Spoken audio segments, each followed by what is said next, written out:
Ayan, so welcome back po dito sa Doy TV at The Enrica YouTube channel. Well, quick update po, no? Well, natalo po tayo sa Brazil, no? At na-overwhelm po tayo ng sobrang lakas ng Brazil pagdating sa opensa. At collapse nga po yung ating depensa, no? Bagamat yan lang po yung aking nababasa sa mga comment section, no? Dahil di pa po natin actually napanood yung buong laro, no? So gusto ko lamang pong sa inyo update, no? Hindi tayo nakakaroon ng pre-game analysis dyan, at mag-endgame analysis na lamang po tayo mamaya, guys, no? So para lang po to sa mga nag-aabang ng ating feedback, no? Or komento lang po to, no? Wala po kayo makikita mga highlights yan katulad ng inaasahan nyo. Hindi naman po ito clickbait, no? This is purely commentary, guys, no? Kaya yung mga frustrated dyan na nag-aakala ng may highlights wala po tayong highlights or live, no? Wala po tayong mga ganong clickbait dito. So purely commentary lang po talaga about dyan po sa nangyaring laban na yan against Gilas at Brazil, no? Alam naman natin, marami po mga NBA players sa Brazil, bagamat hindi po yan dahilan. What I mean is that we still have a very good game, no? Despite this loss, no? Kasi nga, talagang, alam mo na, at least di tayo natambakan, no? Nakakasabay pa rin tayo, no? It's a good game pa rin naman para sa atin, because alam nyo na, nasa tayo, world stage na, no? Hindi na katulad ng dati. We can beat European team, nakakapagpakaba na tayo ng ibang team, no? Kaya magay na achieve natin so far is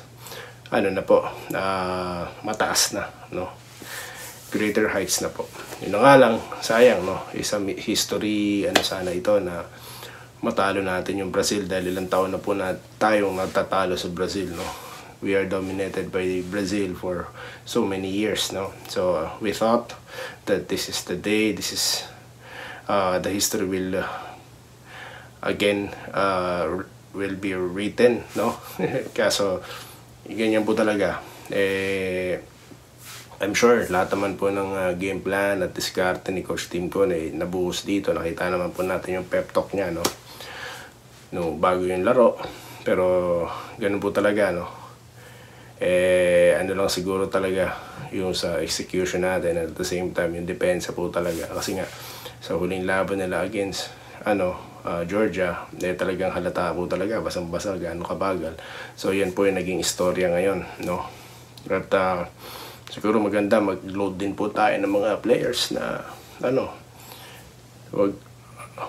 kasi nga po may iba tayong player, kumbaga may mga player pa po tayong maidadagdag dyan, no? Hindi lamang po sila Aguilar, tsaka iba po mga bench player na nakaupo dyan, no? Meron pa po tayong mas siguro mas sabihin na natin angkop, no? Para sa ganyang klase ng competition, para po ma-address, no, yung ating bagal, and at the same time yung yung gusto nang i-execute ng coaching staff, no, kahit wala po yung first five na yun. Bali yun lamang po, no, mga quick lang po to commentary, no.